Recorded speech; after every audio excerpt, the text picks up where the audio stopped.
Bab 048. Ih, aneh gimananya. Wajah yang masih mengunyah sedikit makanan itu mendadak melow. Faris gelagapan, mengerjapkan mata. Enggak, maksudnya, tumben kamu tiba-tiba nolak makan seafood. Biasanya kan, kamu suka banget. Enggak tahu, sambarnya Amira cepat-cepat. Dia juga tidak tahu kenapa tiba-tiba tidak suka semua makanan itu, bahkan mencium aromanya pun Amira merasa mual. Takut Amira ngambek, maka Faris tidak mau melanjutkan pembahasan yang sedang berlangsung. Ya udah, kamu lanjutin makannya. Lalu tersenyum lega karena mulut manis itu mau menerima suapannya. Faris masih memperhatikan Amira dengan seksama. Kalau dipikir-pikir akhir-akhir ini Amira memang mendadak jadi aneh. Istrinya itu jadi lebih cerewet, gampang mengeluh kelelahan, dan juga sering bolak-balik kamar mandi untuk buang air kecil. Kemudian, dia juga melihat beberapa keanehan pagi ini. Faris benar-benar takut kalau istrinya ada masalah. Sepertinya dia mulai harus memperhatikan istrinya lebih sering lagi. Amira sebentar lagi ujian dan dia tidak ingin terjadi hal-hal yang tidak diinginkan. Faris menggigit bibir kuat-kuat. Ada apa sih sebenarnya dengan Amira? Apa dia harus memeriksakan Amira ke dokter?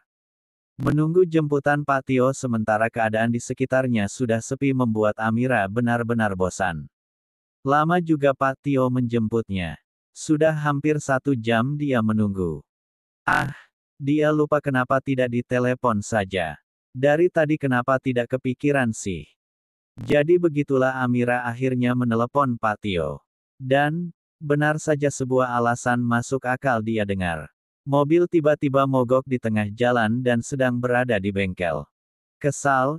Iya. Akhir-akhir dia memang gampang sekali kesal jika ada hal-hal seperti ini. Kenapa Pak Tio tidak meneleponnya sih, kalau mobil mogok? Akhirnya Amira pun berinisiatif untuk memesan taksi online. Lalu begitu, dia harus menunggu lagi sekitar beberapa menit. Lelah, lesu dan lemah semuanya dirasakan. Dia tidak mengerti entahlah. Suhu tubuhnya juga terasa aneh. Amira bisa tiba-tiba kesal sendiri dengan dirinya entah apa penyebabnya itu. Saat ia menunggu taksi online yang dipesan, tiba-tiba sebuah mobil merah terang menyala tiba-tiba mendekat. Mobil itu, sepertinya ia pernah melihat. Mobil pun berhenti tepat di depannya. Seiring dengan mesin mobil yang berhenti beberapa saat kemudian sang pemilik pun membuka pintu mobilnya. Wanita cantik nan seksi dengan lipstik merah menyala yang sepadan dengan warna mobilnya terdebut keluar dengan sempurna. Melepas kacamata hitamnya, lalu ia tersenyum sinis menatap Amira. Astaga, mata indah Amira membulat. Wanita tidak tahu diri yang telah menjambak dan mendorongnya hari itu dengan angkuhnya mendekat. Suara hak sepatu super tinggi yang menjadi alas kaki mulus nan jenjang itu terdengar jelas saat melangkah. Hai, begitulah Airin bersidekap dengan sebelah kacamata di tangannya. Tidak menjawab sapaan itu Amira malah melotot tajam. Entah kenapa tiba-tiba darahnya mendidih. Wanita ular, kenapa dia bisa-bisa ada di sini? Kayaknya gue nggak salah orang ya. Ucap Airin kemudian sembari mengerucutkan bibir seksinya. Oh, rupanya lo anak SMA. Airin menurunkan kepalanya untuk memperhatikan Amira dari atas sampai bawah. Airin kemudian menggigit telunjuknya pelan. Lo belum jawab pertanyaan gue waktu itu, ujarnya setelah melepas gigitan seksinya. Lo, siapanya Faris? Adik, sepupu, tanyanya penasaran. Amira menatap dengan seksama. Sebegitu penasaran si ular ini dengan dirinya. Amira lalu bersidekap tak kalah menantang. Gadis itu kini terlihat berani dengan seragam semanya. Cih, Amira memalingkan wajah. Kenapa tiba-tiba ia jadi kasihan dengan si Airin ini ya? Sampai sebegitunya dia menginginkan Faris. Hah, benar-benar tidak tahu malu. Airin menurunkan tangannya yang masih bersidekap. Ditatap seperti itu membuat dirinya merasa sangat direndahkan. Heh, lo nantang gue. Namun, segera Airin menahan kesabarannya. Ia ingat kemarahan Faris malam hari itu. Takut-takut kalau gadis di hadapannya ini adalah bagian dari keluarga Faris. Ya, Airin harus meyakinkan itu, dia adalah keluarga Faris yang tidak mungkin memiliki hubungan romansa. Apalagi suami istri.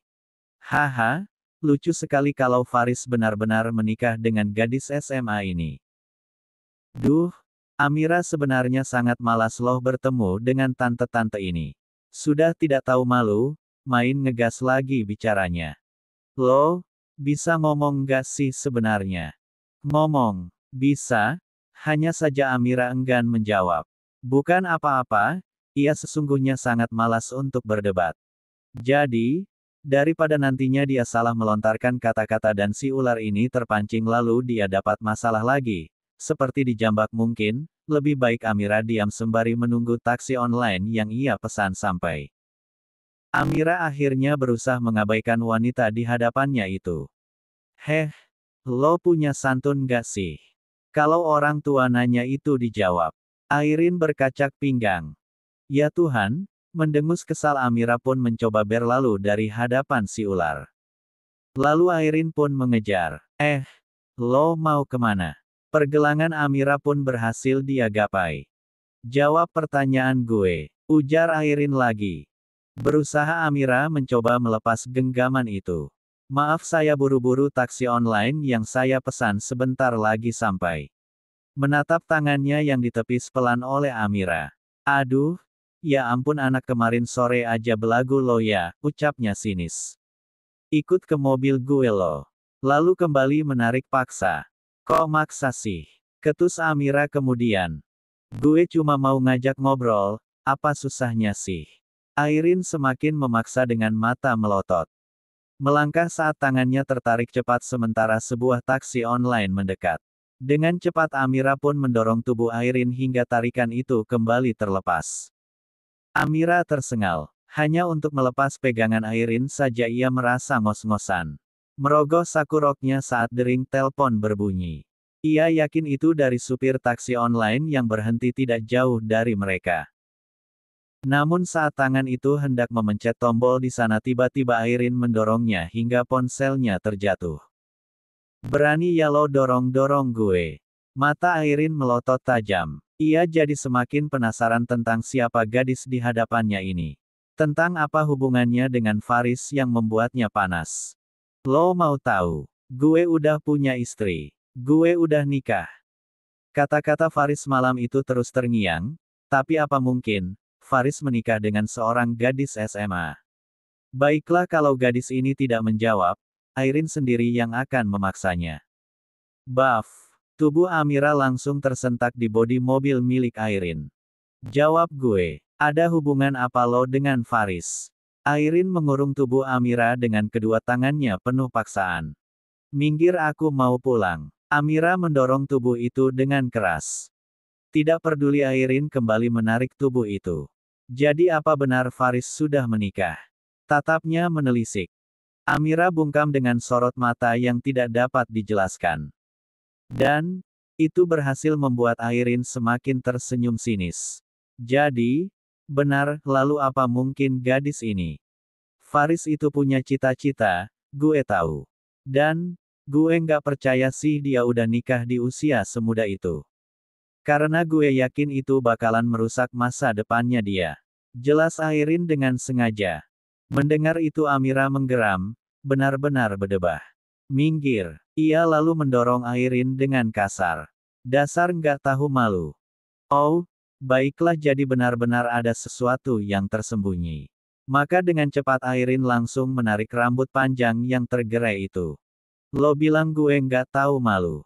Tariknya pada rambut halus Nahla sementara tangan satunya lagi menarik seragam Amira dari belakang hingga tubuh gadis itu benar-benar tertarik dengan kuat. Au, Amira memegangi rambutnya yang ditarik Airin. Sakit, lemah, tubuhnya benar-benar lemah. Dia tidak memiliki tenaga untuk melawan. Rasanya dia ingin pingsan saja. Lo bilang gue apa? Murahan, ular. Oke kali ini Amira keceplosan mungkin karena saking kesalnya. Apa? Menarik rambut itu hingga tubuh Amira kembali terbentur dengan sangat keras di sisi mobil. Plak, plak. Dua tamparan cepat itu pun berhasil mendarat di pipi mulus Amira. Ia mengerjap tidak menyangka. Dirinya seketika mematung, tubuhnya bergetar kuat tiba-tiba. Dia baru saja ditampar kuat oleh Airin. Nyeri, perih dan panas, semuanya bercampur menjadi satu. Dadanya tiba-tiba sesak. Airin kemudian menarik wajah itu dengan jari-jari panjangnya menekuk di kedua sisi pipi Amira. Makanya punya mulut itu dijaga jangan asal ngom. Maka sebelum Airin selesai bicara kepalanya tiba-tiba tertarik keras ke belakang dengan cepat. Kamu apakan putri saya? Tangan itu terus menarik kuat rambut Airin sampai dia menjerit kesakitan. Amira mengangkat kepalanya sembari memegangi wajahnya yang masih panas. Mami! Lepasin, au. Kini berbalik Airin yang dijambak dengan sekuat tenaga oleh Mami Miska hingga terseret mundur ke belakang. Benar-benar tidak tahu diri ya kamu. Mami Miska lalu menghempas tubuh itu hingga terjerembab dengan kuat di atas aspal. Tak puas, Mami menaikkan lengan kemeja panjangnya lalu kembali menghampiri Airin yang masih terkejut dengan melangkah begitu cepat. Berdiri kamu. Mami Miska menarik baju Airin pada bagian dada dengan kuat sehingga gadis itu perlahan terangkat. Plak, plak. Dua tamparan sekuat tenaga dari Mami Miska mendarat di pipinya. Itu untuk dua tamparan yang baru kamu berikan kepada putri saya tadi. Airin merasakan pipinya memanas. Matanya melotot menatap Mami Miska terkejut. Dan, saat ia mencoba berbicara tiba-tiba. Lalu ini. Plak, plak. Kali ini Mami Miska menambah kekuatan tamparannya berkali-kali lipat dengan menggebu-gebu. Inilah akibatnya jika berani mengganggu rumah tangga orang lain. Mami Miska ngos-ngosan, mungkin karena terlalu emosional. Lalu Mami berkacak pinggang. Jangan lagi kamu ganggu anak atau menantu saya. Mami menjeda sejenak mengatur nafas. Seharusnya saya mencari kamu dari dulu sejak berita murahan itu keluar. Airin lalu mendongak kebingungan. Berita dia bersama dengan Faris begitu. Ingat, jangan lagi kamu menyebar berita murahan seperti itu. Atau, kalau tidak bukan hanya tamparan yang akan saya berikan, saya akan melakukan apapun untuk membuat kamu lebih hancur dari ini, walau harus mengorbankan nyawa saya sekalipun. Mami berkata penuh keyakinan. Ya Tuhan, Amira merasa sesak. Mami sampai berkata seperti itu untuk membelanya. Ucapan itu kembali menggebu. Jadi, lebih baik kamu urus hidup kamu dengan baik. Kamu masih muda, seharusnya kamu mengejar sesuatu yang lebih penting dibanding mengejar-ngejar suami orang. Mami Miska tersenyum dipaksakan. Maka sebelum orang-orang yang melihat mengerumuni mereka, Mami dengan cepat membawa Amira pergi dari sana. Ayo pulang Mira. Menarik tangan putrinya dengan cepat. Airin memegangi pipinya yang terasa sangat sakit, terbakar dan perih. Hatinya yang sekeras batu mencelos seketika. Jadi benar, kalau Faris dan gadis itu, mereka adalah suami istri. Ini sudah sakit karena 4 tamparan kini hatinya juga merasakan sesuatu yang lebih sakit lagi oleh sebuah kenyataan pahit. Ini dia tidak sedang mimpi bukan? Saat itu Mami Miska yang tengah mengendarai mobil sehabis menghadiri sebuah acara kebetulan lewat di depan sekolah putrinya. Dan, begitulah dari arah tikungan sebelum lewat di depan sekolah itu, tepat sekali dia seperti melihat seseorang yang tengah diperdaya. Namun saat semakin mendekat, Mami merasa dia mirip seseorang. Perasaan Mami pun jadi tidak enak. Apa mungkin itu Amira? Berhenti untuk memastikan benarkah gerangan anak SMA itu adalah putrinya, Mami Miska pun segera keluar dari mobilnya di keadaan jalanan yang tengah sepi tersebut. Mendekat mengintip dari balik mobil. Mami Miska sontak terkejut melihat putrinya tiba-tiba ditampar dengan begitu kuat. Jiwa keibuan untuk melindungi putrinya itu pun keluar. Darahnya mendidih seketika. Dengan cepat ia pun melangkah, tangannya spontan terangkat untuk balik menarik rambut gadis itu dengan sepenuh jiwa. Hari mulai gelap saat itu, di mana Mami baru saja mengompres pipi Amira dengan es batu untuk menghilangkan kram bercampur sakit dan perih yang masih terasa. Sesaat kemudian Amira dan Mami Miska segera melakukan perjalanan pulang menuju rumah. Rumah tempat Amira tinggal untuk saat ini. Dengan dada yang masih berdegup kencang Mami memperhatikan wajah mulus putrinya yang memerah. Coba Mami lihat pipi kamu. Ujar Mami sembari menyetir. Sakit, Mami benar-benar sakit melihatnya. Rasanya ia ingin memberi pelajaran lebih kepada wanita itu tadi. 4 tamparan saja ia rasa kurang untuk membalas orang yang telah menyakiti putrinya. Mi, Amira mencoba berbicara, kenapa membuka mulut rasanya perih. Amira merasai rongga mulutnya, yang sedikit sobek oleh tamparan tadi. Lagi-lagi Mama merasa ngilu melihatnya. Kita ke rumah kakek, nanti diobati lagi di sana. Amira duduk terdiam di samping Mami yang masih berusaha menahan emosinya. Terlihat jelas Mami belum puas memberi pelajaran kepada perempuan tidak tahu diri itu tadi. Berani-beraninya dia menyakiti putrinya. Dirinya saja bahkan tidak pernah melakukan hal seperti itu. Untuk membentak pun Mami tidak pernah. Hanya cara bicaranya saja yang terkadang keras. Mami menggeram kesal, namun ia terus berusaha mengatur perasaannya yang tak tertahankan. Sepertinya ia tahu kepada siapa dia harus memprotes hal ini. Lihatlah, Mami akan bertindak setelah secepatnya. Begitulah. Kini Amira tengah duduk di ruang tamu di antara maminya dan Mama Adele yang sedang bersitatap serius penuh ketegangan. Kalau boleh memilih sebenarnya Amira ingin segera kembali ke kamar. Dia benar-benar merasa sangat lelah dan juga bekas tamparan itu masih terasa, namun ditahanannya keinginan itu karena merasa tidak enak. Bagaimana bisa? Perempuan itu kenal Amira. Begitulah keterkejutan yang Mama Adele lontarkan saat mendengarkan cerita mengejutkan dari Mami sembari memperhatikan wajah yang masih memerah itu sambil mengobatinya pelan-pelan. Mama Adele dapat melihat dengan jelas wajah Amira yang memucat. Pasti Amira trauma karena ini. Mami Miska bersidekap sembari menyilangkan kakinya. Tidak menggubris perkataan Mama Adele. Mana Om? Tanya Mami. Papa sedang ada urusan bisnis di luar negeri. Mami Miska mendongak mengerti. Aku mau bicara dengan Faris. Faris belum pulang. Jelas Mama Adele. Aku tunggu. Miss. Seperti paham tujuan Mami Miska lalu Mama Adele menghela nafas. Sementara itu Amira benar-benar sudah tidak bisa menahan rasa lelah di tubuhnya ditambah lagi kepalanya juga terasa pusing. Rasanya ia seperti demam. Maka dirinya pun segera ke kamar setelah mendapatkan izin dari Mami dan Mama Adele. Di dalam kamar, Amira telah selesai mandi dan memakai pakaiannya. Ia tidak lagi memakai pembalutnya. Entahlah ia pikir dirinya tengah datang bulan namun ternyata bukan. Lalu yang tadi pagi itu darah apa?